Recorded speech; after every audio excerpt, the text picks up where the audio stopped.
Hello, everyone out there in podcast world. Hope you're having a wonderful day. You were listening to or watching the Service Business Mastery podcast. I am one half of your host, and Josh, our other half, is actually not going to make it today. He's having some technical difficulties. He might be able to pop on later, but my name's Tersh Blissett, for those of you who do not know us. And this is Service Business Mastery Podcast. We focus on service business owners, managers, and technicians who are considering becoming business owners themselves in the future. Our target with this show is really to help answer some unasked questions that you may have about business or some things that you've forgotten along the way.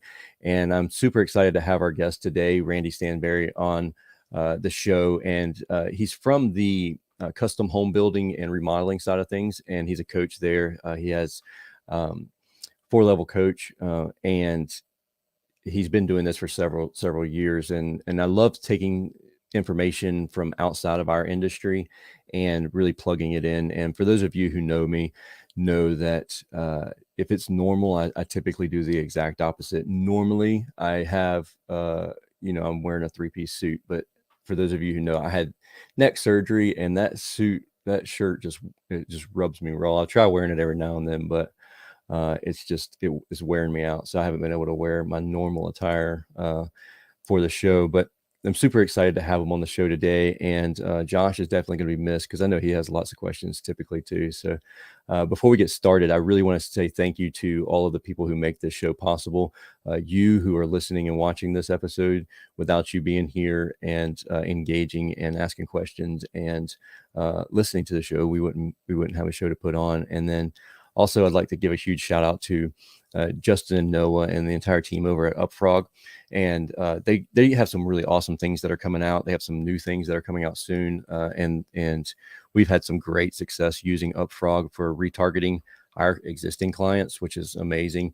A lot of times you have customers that, like, our focus is get new customers. And Josh will tell you that, like, that's what everybody says. I want new customers to come in make my phone ring and give me some new customers. Well, excuse me, what we actually do is we oftentimes ignore the existing customers that we have. And one of those things that Upfrog is really great at is that retargeting our existing client list. And we actually did a campaign a couple weeks back where we reached out to existing clients who had open estimates over the past year, and ended up closing about 63,000, something like that, of business that was open. And we just had to follow up with them, and they said yes. So huge shout out to Upfrog and everything that they do. Next, Sera, Billy and his team over at Sera. We're actually onboarding with Sera.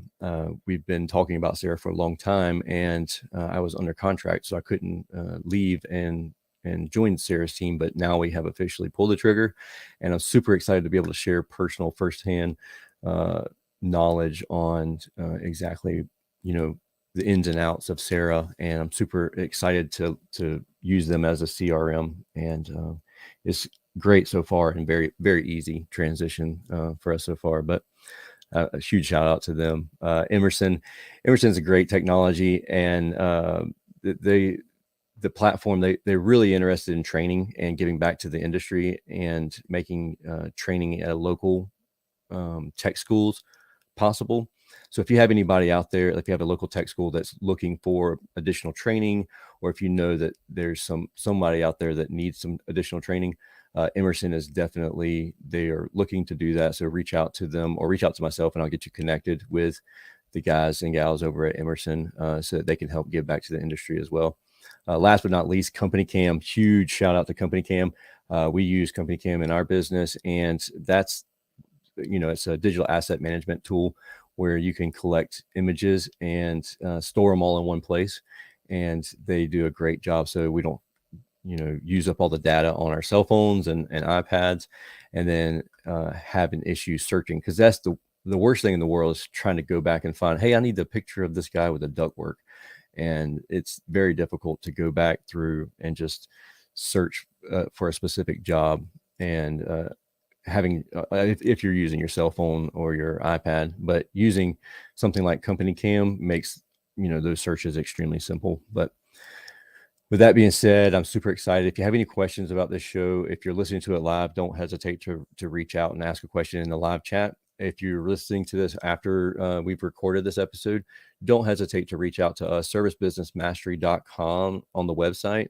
There's a little button at the bottom right of the screen, and you just click that, and that actually will send a message straight to Josh and myself. So don't hesitate to reach out and ask us a question. With that being said, I hope you enjoyed today's show. Are you looking for valuable business advice to reach that 7-figure revenue mark? Do you want actionable tips to properly navigate through every business challenge you encounter along the way? Let Tersh Blissett and Josh Crouch be your guide in getting you to the top here at Service Business Mastery.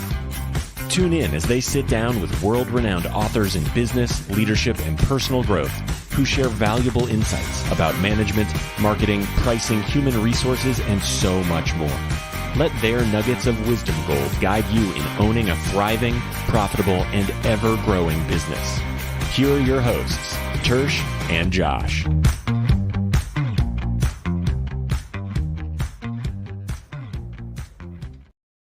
Hey, Randy, how are you? Good, man. How are you doing, Tersh? Good. Ron Davis, a good buddy of mine, he said, "What's up from Canada?" He's up in Canada right now visiting. So right on. Out to Ron. And actually, Randy, you're up in Canada too, huh? Yeah, I'm in the Toronto area. Yeah. Very cool. So for those of you who don't know who Randy is, a little bit of background of Randy, would you mind giving a quick introduction of yourself, who you are, and a little bit about what you do? Yeah, for sure. Randy Stanbury, founder of 4Level Coach, started in 2019 after selling my core business in 2017. Now, the interesting thing about that is from 2007 to 2017, I went on and started a few other businesses while that core business was operating without me. And so, when I had sold that business, the realization that what I had pulled off was fairly rare. Most people don't get 10 years of, getting a nice income from a business that was steadily growing over the years. Well, I never stepped foot in it for the last 10. And I know you and I talked about, Tersh, before the show, just kind of what you do and how you've been able to do that as well. And so what I started 4Level Coach is to teach and share with others what I did and how I did that for those that want to get to the next level. So we work with builders, custom builders, remodelers, spec builders, and really we work with guys that are over $1 million, somewhere in $1 million to $5 million range, and we really help them go from where they are to 10 to 25 plus million. And we try to do that in a 3 to 5 year time frame. If you do things right, you can get yourself set up, but you've got to get a lot of the pieces together, which is what you guys talk about each and every week, no doubt. Yeah, absolutely. 100%. So what do you find is one of the biggest hurdles that as a business owner that they're facing whenever you're talking to them when they first join with you or even interviewing you? Yeah, sure. So, number one, I think the number one problem in most businesses is getting the numbers right? Getting our pricing and financials dialed in. Here's the problem is, and I see the smile. This already. 98%. Believe it or not, 98%. And I'm sure you guys talk about this, but 98% of just business owners in general do not look at or understand their financials that are the key metric to our business. The only thing that really matters, everything else stems from those metrics. And if we don't understand or know how to read them or look at them on any consistent basis, then really we're just showing up to do shit every day that, where are we going with this thing and what's the point and purpose? So without knowing that, that's number one. That the first and foremost, we've got to get and understand our financials and then build our pricing based on that. I think far too often we're throwing pricing at the wall because it's market value or it's what, the industry will bear. Well, bullshit. The industry will bear what you bring to value. And we're not looking at that in our business typically, right? Yeah. What are we bringing to the table to price accordingly, right? Absolutely. And so it's all about value and not price. So we've got that's first and foremost. Yeah, absolutely. And how do you feel like how often should somebody be looking at their numbers? And when you say their numbers, you're talking P&L, balance sheet, anything else like any Yeah. kind of specific KPI that you think that people should be looking at that they're not looking at? Right. Well, and KPIs. I mean, we have our 12 critical numbers. 12 critical sort of financial KPIs in our business. Um, you know, and again, on the service side of things, it's going to be slightly different because now we've got, Yeah. billable hours as a metric. I mean, that's Yeah. a real key metric, right? Yeah. If we can get that billable hours dialed in, that makes a whole lot more sense. We understand our labor burden, right? Labor Mhm. burdens kill guys, but they don't understand the metric of that and what it takes to understand what it actually costs us. I mean, I don't know how many times, we work with, a lot of teams of guys that self-perform work with as remodelers, especially not as much as the builders, but on the remodeling side, we're self-performing work. So we've got guys in the field, and I asked them, they tell me that they pay them $30 an hour, $40 an hour, whatever the number is, right? And I say, well, that's great, but what do they cost you? And they said, well, I just told you, they $30 an hour. That's what I pay them. That's what Right. they cost me. It's like, well, there's That's not there's a red flag, right? yeah. And so if we don't understand what they truly cost us, how can we be pricing accordingly to understand how do we make any money? And so for me, without getting the money and the metrics of the money figured out first, why do we help you grow or do anything more to the next level until that's dialed in, right? So that's number one. So with that being said, do you feel like for that industry, for the construction industry, the building side of things, the fully loaded labor rate or the full burden rate, I guess is what I would usually say. We, is it similar to the industry, to like the home service industries, as far as trying to figure that out? Yeah, I think it's extremely similar. I mean, Mhm. the formula is no different, right? So it's Right. the Gotcha. Now, when you said self-performance, what do you mean exactly by that? So self-performing, like in as a remodeler or a builder, and more the builder than the remodeler, unless you're doing larger remodels. The guys are self-performing work, meaning we have our own teams of labor in the field, skilled labor getting work done. As a Gotcha. custom builder, often we are subcontracting a lot of the work out. So we're actually more of a logistics or project management business than we are a builder. Sure, we're a builder, that's what we do, but we're Right. a logistics company. And this is what we help guys understand is, what business are you really in? Yeah, you're a home builder, but you're in logistics, and that's project management. So if you understand that, then that's a whole different world. It's wild that you mentioned that, because the mindset is a little different there, Oh, yeah, a lot between different. between being the builder or the carpenter versus Mhm. being the logistics guy or gal, and you're managing a project. When you're the carpenter, you're like, okay, this is step one, step two, step three. Like, we know you have to do the foundation, you have to do your walls, and the same with being a technician in the field. Kind of goes back to the E-Myth, where you have Mhm. your manager, or you have your Skilled manager, technician. skill, yeah, and technician, yeah. So the and a lot of times we can become a great technician and say, okay, well, I'm going to run the business better than the guy that I'm working for because I'm an amazing technician. But then you don't realize that you need to have a different mindset completely to be Mhm. that entrepreneur, or the business owner.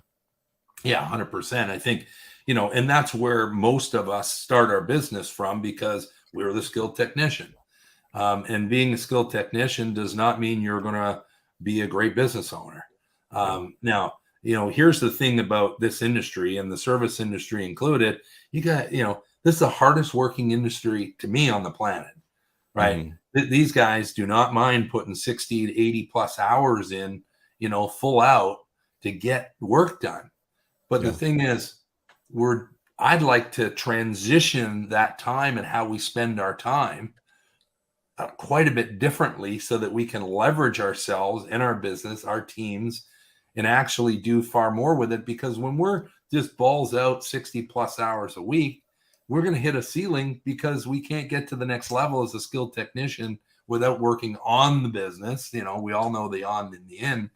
If we're not working on it, and then one of the challenges, as I'm sure you come across all the time with guys, is, if I'm a skilled technician and that's what I do, that's what I'm comfortable with, right? So that's where I'm going to spend my time. I'm going to stay in my comfort zone. To get outside that comfort zone is a real stretch, right? So even if you get me outside that comfort zone, often what we're here to do and help people, and your show is doing to help people, is understand, what the hell do you do when you get out of in the business and working on it? What do I actually do now? So I run into this all the time, and I've been guilty of it myself. As soon as something happens and you're like, all right, well, I'll just go get in the van and I'll fix it myself. But to listen to the guys and the gals that are talking, they're like, I can't get out of the van. Like, how do I just get out of the van? Yeah. And sure. for me, it was in 2018, I just hired a guy, like whenever I first started that business. And I said, look, I'm not going to get in the van. I won't be in the van from day one. I won't even purchase a van for me to drive. I have no tools is a great way to do it. It is. And it is a challenge, because there are times where I could go in and save the day and have the hero complex. And, but the problem is that when I do something like that, and we're all guilty of it, if we do it, the business takes a back seat to it. So you might have saved the day that day, or that week, or even that month, but then the following weeks or months to come have been hindered one way or the other. Even if it's, now I have 150 emails to check tomorrow because I didn't do anything today, or whatever the case is. It's going to put you back. If you're robbing Peter to pay Paul, and you still have to have, as long as you're doing everything you're supposed to be doing or should be doing as a business owner, you still have stuff to go back to finish, or you're going to do it at night. And that's a recipe for burnout. Yeah, it's that night, the weekends, man. We hear that all the time, man. And this is where you get into the 80 plus hours a week. It's 60 in the field and 80, another 20 to catch up. And then we get these ebbs and flows. Sorry, go ahead, man.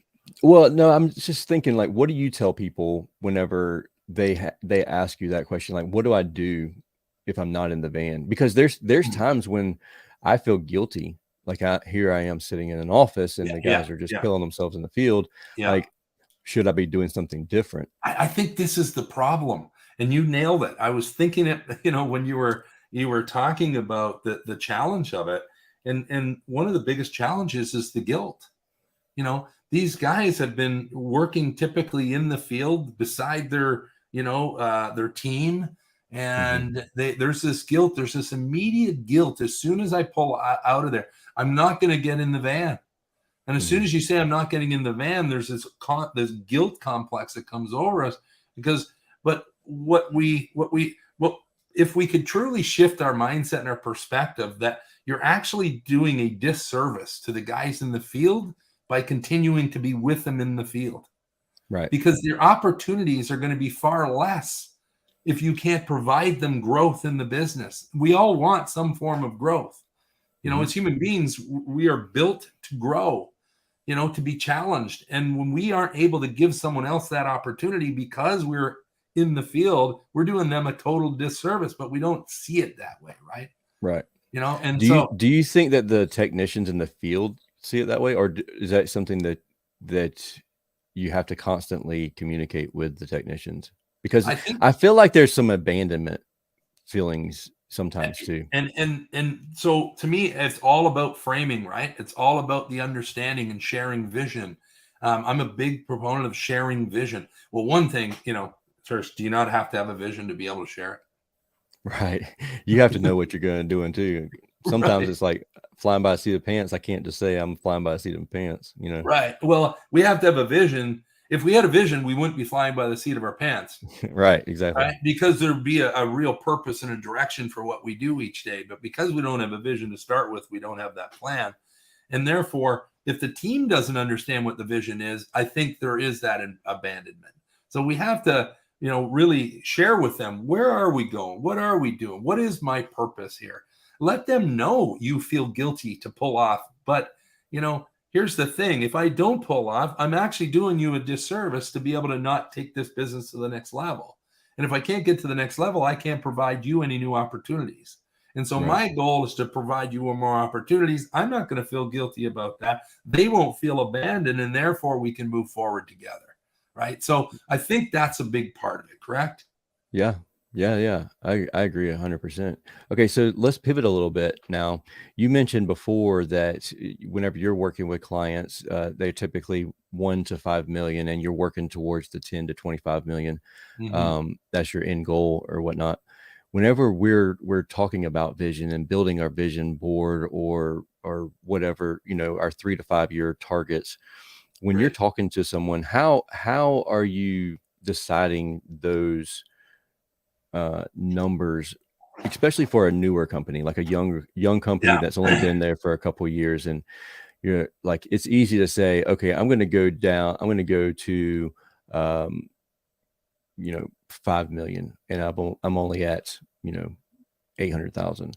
It's Right. easy Right. just to throw a number at the wall, Sure. but to make a Sure. realistic vision plan for the next 3 to 5 years, or even, next year is easy because you can even say like, us do 20% more than we did this year. You could, Yeah. that's And the an easy number. 20% are easy, right? Right. But Exactly. the 20% is also like, to me, that's almost table stakes. Right. Like, That's inflation almost. yeah, that's the shit that is just going to happen organically as long as we keep showing up and doing the right things. Where, Exactly.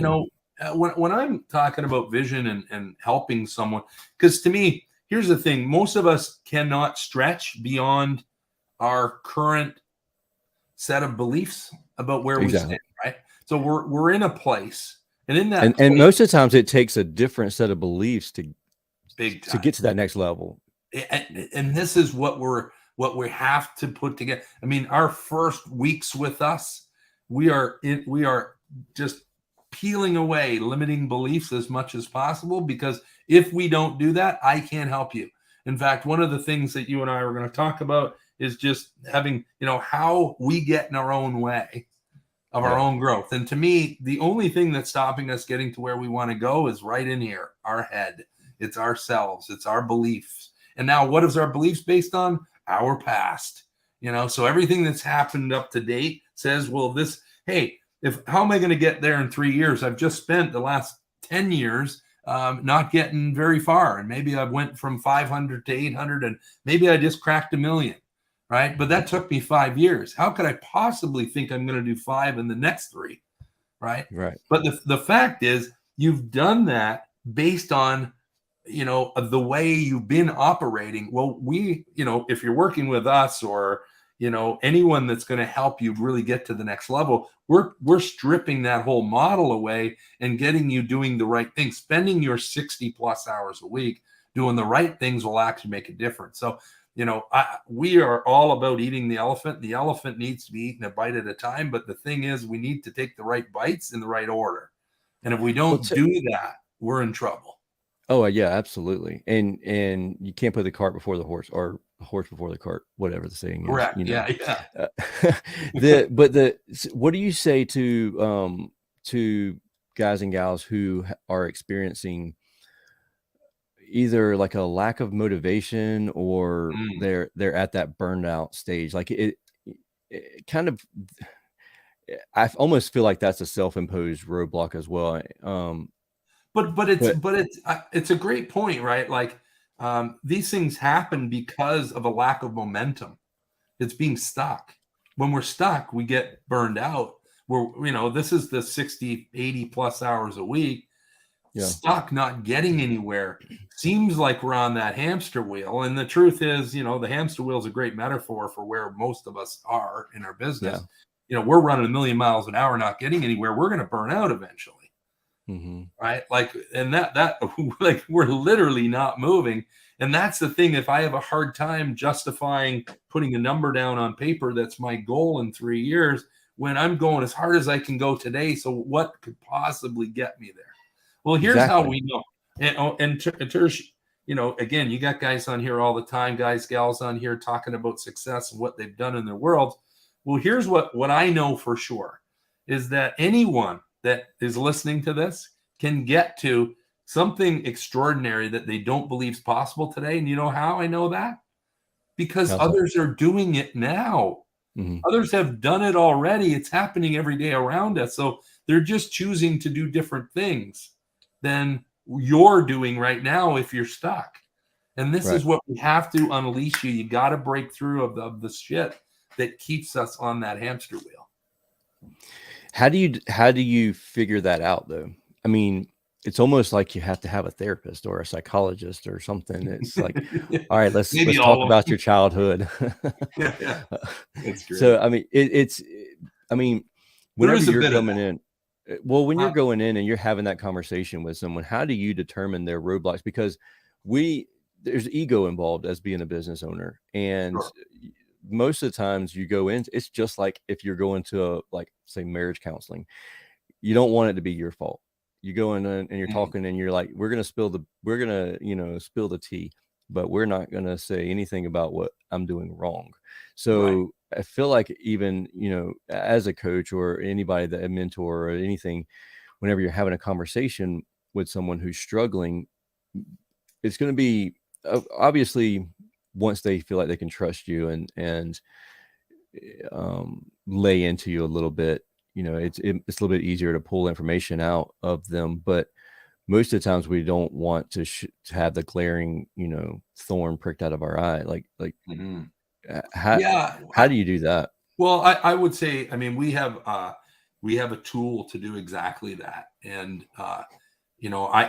it's sort of the same thing I would say is I've never had to fire anyone. They've always fired themselves. Yeah. Right. Right.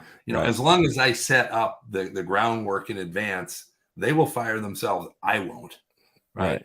Now, that's the same. They know what the expectation is. Yeah, So, you know the expectation, you're not following it. I need to let you go, maybe, or my team is gonna let you go. But you did that, not me, because we were very clear. Now, if we're not clear, that's different. That's a whole nother topic. But it's the same sort of thing about what you're talking about there.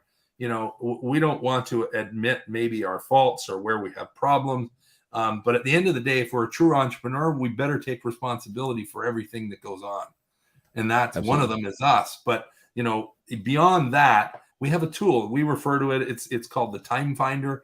The Time Finder is a fabulous tool that really helps you understand where are you spending your time. Hey, man, if I want to lose 30 pounds, what's the best way to do that? Well, let's track everything you're putting in your mouth over the next week, 2 weeks, a month, right? Right. We're gonna learn some things. So you're just going to unravel those things for yourself. I'm not going to have to point them out or tell you, but we have to follow a tool. The tool is basically to see where are you spending your time. We refer to it as scope of work. What's your scope of work? What's your daily, weekly, monthly activities? How are you spending your time? It's going to reveal a lot. Now we have what's the very intervals elaborate on tool that? to do this. What's that? Well, what's the intervals on that? I mean, I've seen them like every 15 minutes you're notating, and I've seen them like at the end of the day, you kind of reflect on what you're doing. But then Sure. You can I get feel like granular. that's too I, broad. I think it's one. I don't want to get too granular with it where we're looking at every 15 minutes. Yeah. Let's just look at every hour. This like, what Okay. did you do in the morning? Were you running around quoting jobs? Were you picking up material? How many times were guys picking up material? And trying to help guys out at job sites when you know how what you could pay to have that done as Oh, right. opposed to spending your time doing that as an owner. I mean, there's even So Uber out there that'll do it.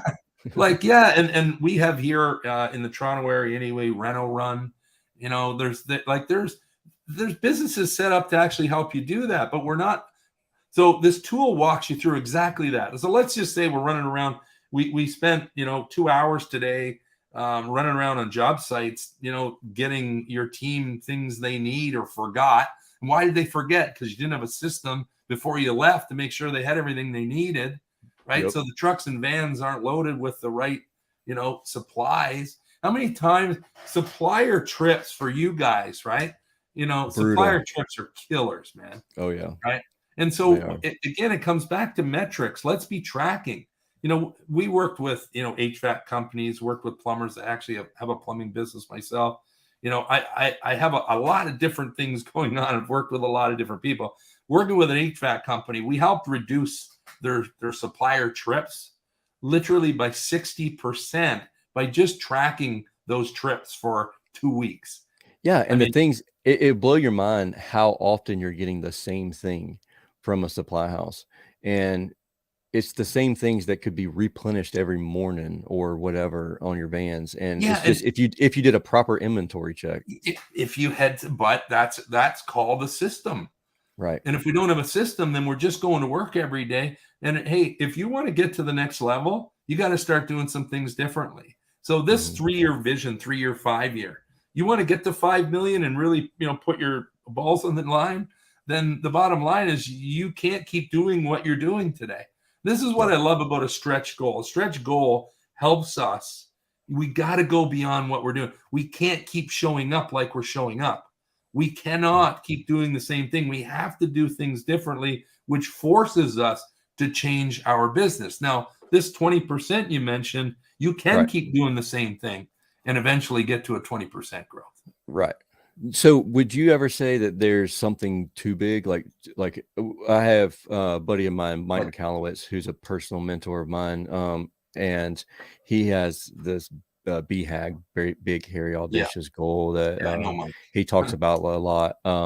So is there something that you feel like is ever too, like, more than your BHAG? Like, it's all right, 10 million after 500,000, that's probably not realistic. And like, here's what I believe is there's and this came from Dan Sullivan. If you're familiar with Dan Sullivan, I've been in Dan's world for years, and this I got from him. I can't take credit, but bottom line is, there's no unrealistic goals, just unrealistic timeframes. So it's not about the BHAG per se. Yeah, that's a good point. Good point. It's about the timing of it, right? So if the BHAG, the big audacious goal, big hairy audacious goal, is 10 million, then let it be that. My belief is, don't sell yourself short and say, well, I can't get there, so let's call it 5. No, if that's what you want, call it that. And now let's go after it and set the time frame properly. So do you ever run into anybody, because I know I have, where you've set a BHAG and didn't even come close to it, and then instantly they're deflated, and you're just like, all right, well, I'm never going to do it then. Like, if I couldn't do it this time, it'll never happen again. And then it's like, shit, I never should have made it that big, because you set yourself up for failure. Yeah. And these things happen. We have endless amounts of tools for this. And the reason I have endless amounts of tools, because this is how I got my success, by using these things, and I needed them for my own business.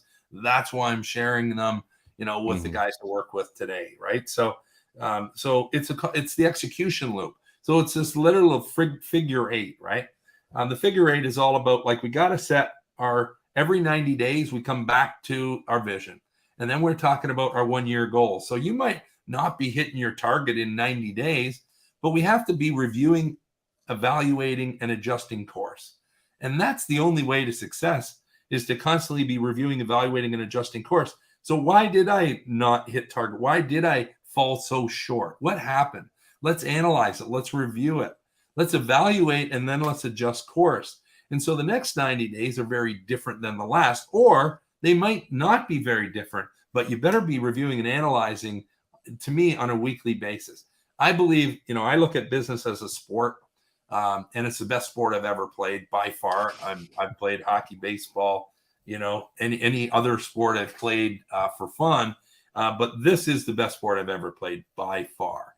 And at the end of the day, I look at it as we have a 52 game schedule, which is 52 weeks a year, and every week is a new game. And every Monday morning, that's why I love Monday mornings, because I get to start a new game, and we get to start with a clean slate. And at the end of that week, we get to review it and evaluate, did we win or lose? And what does winning and losing look like? What does that even mean? Right. And so these are where we go back to those KPIs you mentioned in the beginning, right? If getting to a certain destination is the end goal, what does winning small wins along the way look like, and how does that get me there? Right. So I want to win more than I lose. let me ask you this: when you talk about winning, that brings up a great point. Uh, as a business owner, the type of business owner that I've been in the past, anyways, I tend to get motivated by failure more than success. Like success Interesting. is expected, failure is Yeah, not. So when we have a failure or we have a freak out moment, that's whenever I'm like super calm, super focused, and then in the game, I guess. So what happens is I fail to reward myself whenever I do have successes, when we do win. Um, it's easy to reward the team. It's easy to do that. But then um, for me, the money's not a reward, like to me personally. So the So let me ask you, what is the lack of failure would be a reward more than anything. And I know that's a personal, like, childhood psychology thing. Like, I know where that comes from. yeah, I've actually talked to business psychologists about that, and because I used to, I used to beat on my chest and say, hey, I'm a wartime leader. Whenever it's rough, that's whenever I'm a leader, I lead the best. And then the psychologist that I spoke with, he actually was like, that's probably is stemming from a childhood drama of some sort. And I was like, well, we dove into it and figured out, yeah, that it is. And so it's not so much a badge and honor that I should be wearing. The fact that um, Mike Disney is a great friend of mine, and jacked up limos are the real reward. So I have a limousine that's jacked up. I And love it, so man. I am a car guy. Actually, I don't have a long sleeve shirt on, so you can see I have a full sleeve of car part Yeah, tattoos. cool, man. And that's really like being able to work on cars and mess with cars is more of a reward. But I think that stems from the uh, ability to have free time because I'm not working in the business so much. But at the same time, like, say I'm at $5 million in revenue, but I want to be at $10 million in revenue. My mental state is, I'm not taking off this afternoon to go work on cars and hang out and all of that good jazz. I'm going to focus on You're not there building yet. more. Yeah, Yeah, I'm not we're at not 10 there yet. million yet. So it's like, once I get to 10 million, it's going to move to 15. I already know. And so, like, it's a constant, the finish line never is a definite Sure. finish line. So then there's never a definite satisfaction of reaching the end goal and then rewarding yourself. So what do you say to people who have that same complex as I do? And this, you might find this funny, but I'll go back to Dan Sullivan. What I'd say to them is read the book The Gain and the Gap, because Okay, so that is an amazing recommendation. I actually have read that, listened to it actually a couple yeah, times, but yeah. And so, is that not like that? it That's is like you're in the gap. when Uh, the small wins.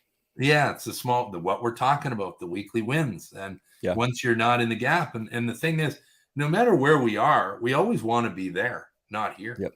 Mhm. And so, no matter what we're doing, we never got there. And even with our It's every it's Well, it's hilarious that you say that, and it's hilarious that Mike Disney brings up the limo, because I have this jacked up limo that's just a head turner everywhere it goes. But as soon as it's like where it's at now, I instantly was like, I want to do a different one that's newer and nicer now. yeah, that's And like so, it's okay, but it's yeah, that was not a the cool best. project. Like, yeah, that was fun. As soon as it's done, we need the next one. Right. And I'm good with that, but I think we do need to celebrate the small wins along the way, right? I Yeah. also think those failures are the most important things that we have in our business, and it's actually embracing failure and rocking failure and taking that and leveraging the shit out of that is Mhm. one of the entrepreneurial traits that is critical, right? It is, Yeah, it is. I agree. Dis- so it's interesting. Yeah, so Disney's in the chat right now talking about jacking up a school bus now. So don't Yeah, put ideas in my mind, Disney. But yeah, no, man, I really do. I appreciate everything that you've mentioned here, and I know that the audience has too. If they want to learn more about you and 4 level coaching, what's the best way for that to happen to connect with you? Yeah. Well, one, I mean, you can reach out to me directly, Randy at the number 4levelcoach.com. But check out 4levelcoach.com. Our website's got all our programs and what we do and how we do what we do.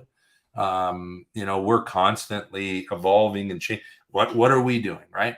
Just like any other business, we're always, constantly reviewing, evaluating, and adjusting course, our vision. Now, here's the thing about vision. My belief is we're going through this execution loop. It's literally a figure eight. Every 90 days, we're just evaluating, is our vision still aligned where it was 90 days ago? Because here's the thing, if we set our vision and we don't look at it for 3 years, then Right.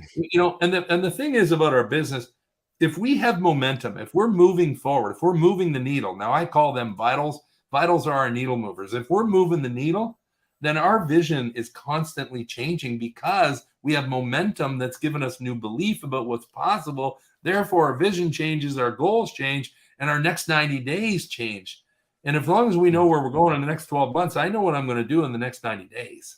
Right. So And let me ask focus. you. Let me ask you about that really quick. And I'm sorry, because I said that we were going to wrap things up, but I have a question based on that. My ADD kicked in on there. Let's do it. I'm with The you. the vision. So Disney is a personal friend and coach of mine, a mentor, and we've built out the vision plan for 5 years from now. Sure.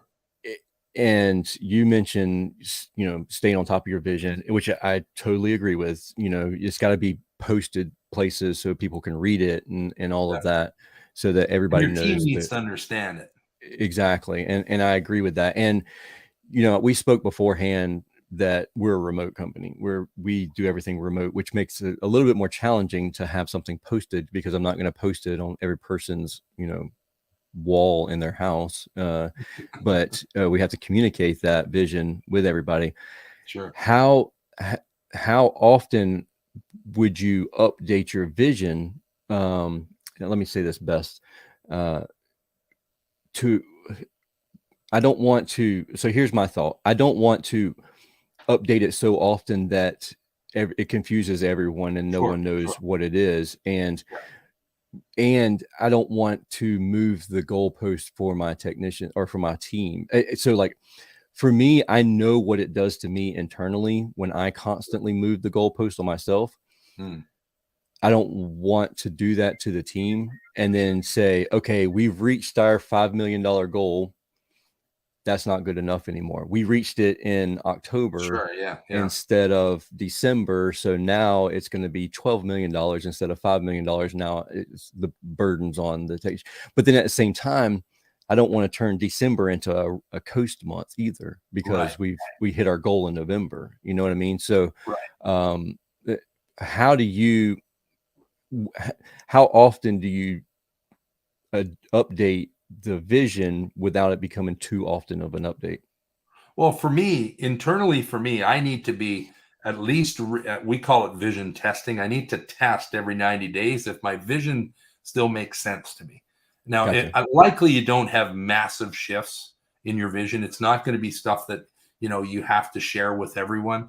My belief is we should be sharing at least on an annual basis about where we're going and how that. If you're sharing every 90 days about change, you'll lose people in the process for sure. Exactly. That's what I'm thinking. But the truth is, you mentally might have some shifts along the way that for yourself that we're putting in some new paths, a new direction, which may need to be injected into the business. So it really depends on, how massive those shifts are. There's a realization, and this is, again, usually early on when people are working with us, there's a realization that the business model that we're in isn't actually the vehicle that's going to get us to where we want to go. Yeah. I mean, that's like you mentioned earlier in the show, what you know now is not what you need to know to get to where you got to go. Right. And so those things shift. Absolutely. And it if they takes, shift, we got to share that. Yeah, and you can't be afraid of that. And I think that goes into the culture of the company as well. Like, hey, things are gonna change. If you have an opposition to the change, please voice that opposition, please, or concern, or whatever it might be, Sure. with the change that's coming. For me, that like the only constant with me is change. So Yeah. like if it's running too smooth, there's probably going to be some change coming. And it's probably just because we need to challenge ourselves more in one area or facet or another. But what I heard you say is that we need to at least once a year have like a State of the Union No, definitely. conversation with the Yeah, team. I call it my Holiday Inn, meeting, where Yeah, we get off site. We're all meeting, and I don't give a shit if the Holiday Inn or anywhere else, but that's just the vision, right? yeah, So we're doing it off site, and we're getting together, and that's where we're going to spend a day, an afternoon. We're gonna spend some time together and get really clear about how things went. We're reviewing, evaluating, and we're constantly adjusting course. But I think that's the main ticket.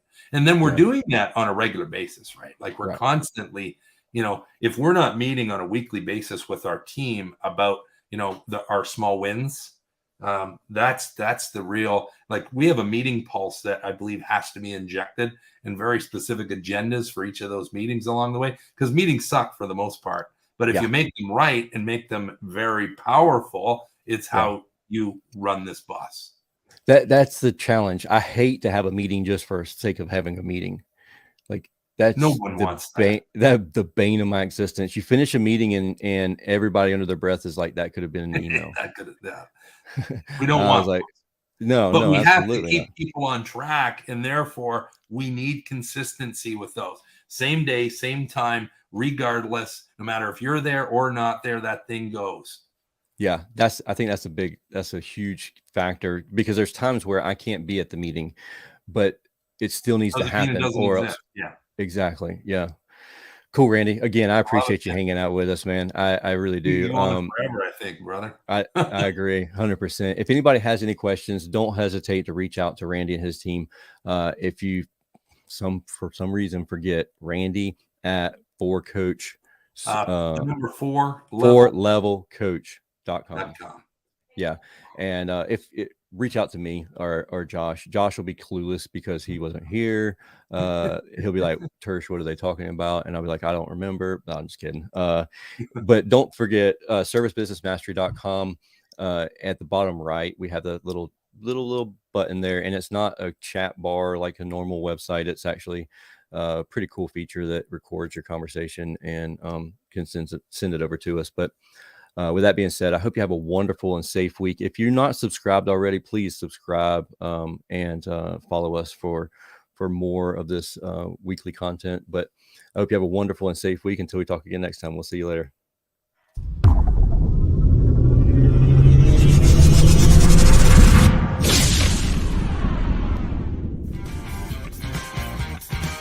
Thank you for listening to this episode of Service Business Mastery.